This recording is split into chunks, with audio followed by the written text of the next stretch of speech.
नमस्कार विद्यार्थी मित्रांनो, तुमचं पुन्हा एकदा स्वागत आहे आपल्या या प्लॅटफॉर्मवर. तुम्हाला माहिती असेल एमपीएससी कंबाईन बीची मुख्य परीक्षा 17 मेला झाली होती आणि आन्सर की आता आपल्या 1-2 दिवसापूर्वी आलेली आहे. मी थोडा वेळ घेतला की आन्सर की आल्यानंतर आपण कट ऑफ काय करूया, सांगूया मुलांना. सो त्याच्या अगोदर मी काही गोष्टी तुम्हाला सांगणार आहे की पेपर कसे होते, मुलांना ॲव्हरेज स्कोअर किती आहे आपण टाकल्यानंतर एक मी पोल घेतले होते. सो ओव्हरऑल बघितलं तर कंबाईन मुख्य बीची जी परीक्षा झालेली आहे 17 तारखेला, ती दोन्ही पेपर काय होते, एक्स्ट्रीम टफ होते. एक्स्ट्रीम टफ म्हणण्यापेक्षा एक्स्ट्रीम एक मॉडरेट टू टफ होते. म्हणजे बहुतेक मुलांना तो पेपर काय गेलेले आहे, टफ गेले आहेत. काही क्वेश्चन इझी होते, ते क्वेश्चन तुम्हाला करेक्ट करायचेच होते. पण खरे कट ऑफ डिसाईड करणार ते काही क्वेश्चन जे तुम्हाला करेक्ट करायचे होते. Okay, so expected cut off बघण्याच्या अगोदर आपल्याला काही क्रायटेरिया बघायला लागतो की पेपर कसा होता. तर पेपर कसा होता, तो टफ होता. Tough to moderate to tough होता. ओके, 40 ते 50 क्वेश्चन सहज करता येऊ शकत होते दोन्ही पेपरमध्ये. पण खरी कसोटी लागणार होती पुढचे जे तुम्ही 50-50 मध्ये किंवा एकच ऑप्शन एलिमेंट झालेले आहे, असे क्वेश्चन तुम्ही किती करेक्ट झालेले आहेत त्याच्यावर तुमचा कट ऑफ डिसाईड होणार आहे. त्याच्यावर तुमचा पोस्ट मिळणार आहे की ते डिसाईड होणार आहे. किती कॅन्डिडेट एक्झाम दिली होती, तर 12,000 पेक्षा जास्त मुलांनी काही दिली होती, एक्झाम दिली होती. वॅकेन्सी 758 आहेत. कॅटेगरी वाईज रिझर्वेशन म्हटलं तर एसटीआय साठी ओपनसाठी जागाच, एसटीआय साठी ओपनसाठी काही नाहीये, जागाच नाहीये.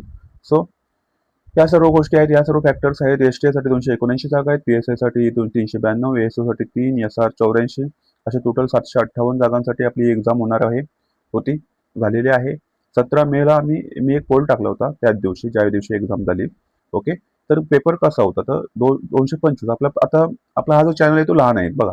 एक 600 जणांचा काय आपला हा चॅनल आहे, तो मग की तो माझ्यासाठी मोठी गोष्ट आहे की आपली 600 जणांची काय झालेली आहे, फॅमिली झालेली आहे. ओके, तर त्याच्यामध्ये लोकांनी आपल्याला वोटिंग केलं होतं, तर दोन्ही पेपर काय होते, टफ होते. आता याच्यावरून समजतं की माझ्या या 600 मधले काही मुलं आहेत की ज्यांनी कंबाईन बीचे काही दिले, मेन्स दिलेली आहे, ते 225 जणांनी काय केलेलं आहे, वोटिंग केलेलं आहे.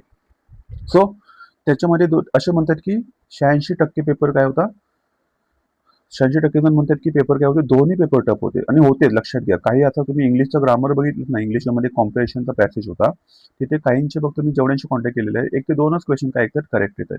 ओके, मराठी पण एवढं काही सोपं नव्हतं.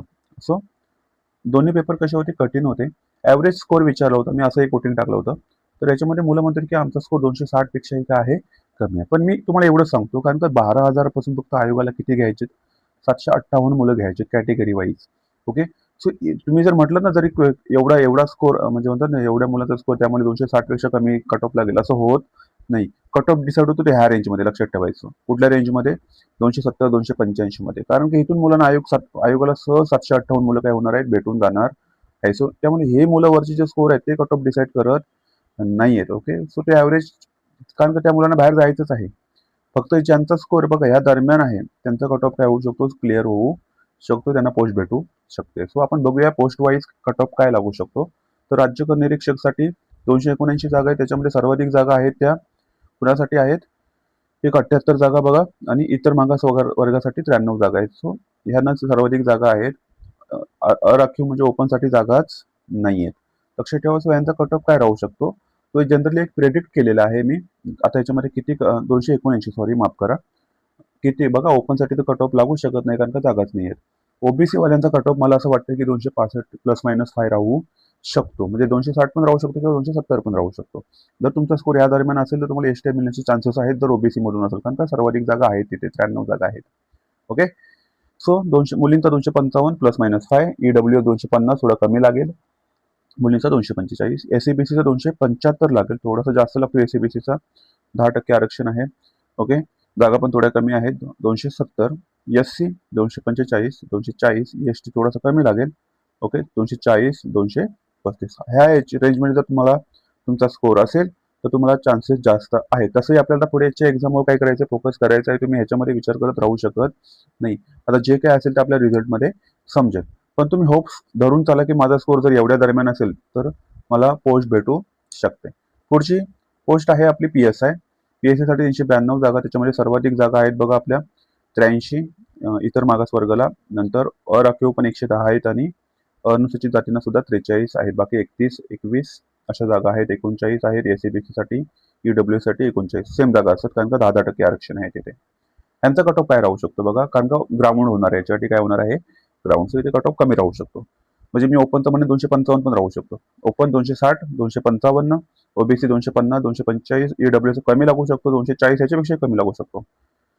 एससी पीसी 255, एससी 245 आणि एसटी 240. ह्या रेंजमध्ये जर तुमचा स्कोर असेल तर तुम्हाला PSI ग्राउंडसाठी तुम्ही जाऊ शकता. ओके, मी काय एवढाच रेंज सांगितलेलं आहे की मुलांचा अभ्यास वाढलेला आहे. मुलं 4-4, 2-3, 3-3 वेळा काय देत आहेत, मेन्स देत आहेत. त्यामुळे त्यांच्यासाठी हे पेपर भले टफ असेल पण त्यांना सहज स्कोर करता येतो. ओके, सो ॲव्हरेज ते 250 मार्क तर घेतातच. 250 खाली रेअरली लोक असतात. सो 250 मी आता जेवढे माझ्या युट्यूब चॅनलला खाली कमेंट्स बघतोय तर काही ना 287, 290, 275 असा काही स्कोर आहे. ओके, सो स्कोर आहेत मुलांचे. पुढे सब रजिस्ट्रारसाठी सर्वांची म्हणू शकतो ड्रीम पोस्ट आहे. लोकांना याच्यातून पोस्ट हवी आहे. सो इथे कट ऑफ मी हाय लागू शकतो कारण का जागा पण कमी आहेत थोड्याशा. 84 जागा आहेत फक्त. 300 प्लस राहू शकतो, प्लस मायनस 290च्या पण मध्ये पुढे राहू असेल तुम्हाला तर तुम्हाला SR भेटणार चान्सेस जास्त आहेत.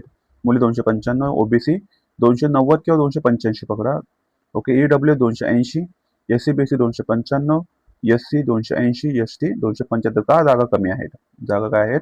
कमी आहेत. ह्या रेंजमध्ये तुमचा स्कोर असेल तुम्हाला SR मिळण्याचे चान्सेस जास्त आहेत.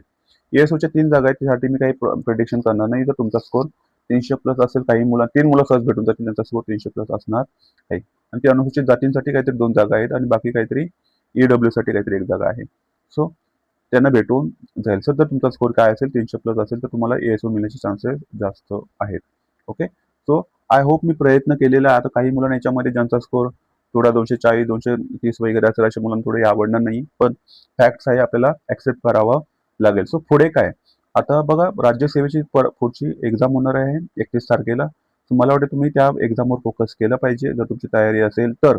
अदरवाईज तुम्हाला 14 तारीख सेक्युअर करून ठेवायची आहे. भले तुमचा स्कोर काहीही हो, तुम्हाला 14 तारीख सुद्धा काय करून ठेवायची आहे, सेक्युअर करून ठेवायची आहे. तुम्हाला पुढच्या ऑगस्टमध्ये होणारी ग्रुप सीची पण एक्झाम काय करून ठेवायची आहे, सेक्युअर करायची.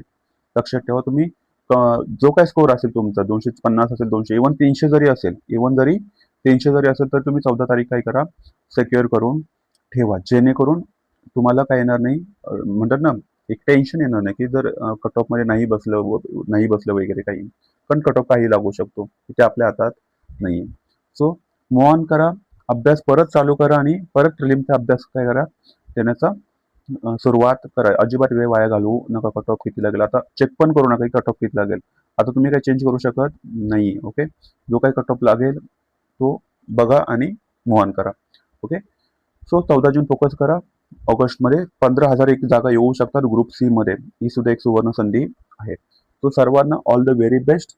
आपण इथे थांबूया. जय हिंद. जर तुम्हाला व्हिडिओ आवडला असेल तर नक्की लाईक करा, शेअर करा आणि सबस्क्राईब करा. आपला छोटा चॅनल आहे. ओके, तुमच्या मदतीची आपल्याला काय आहे, गरज आहे. ओके, धन्यवाद. थँक्यू.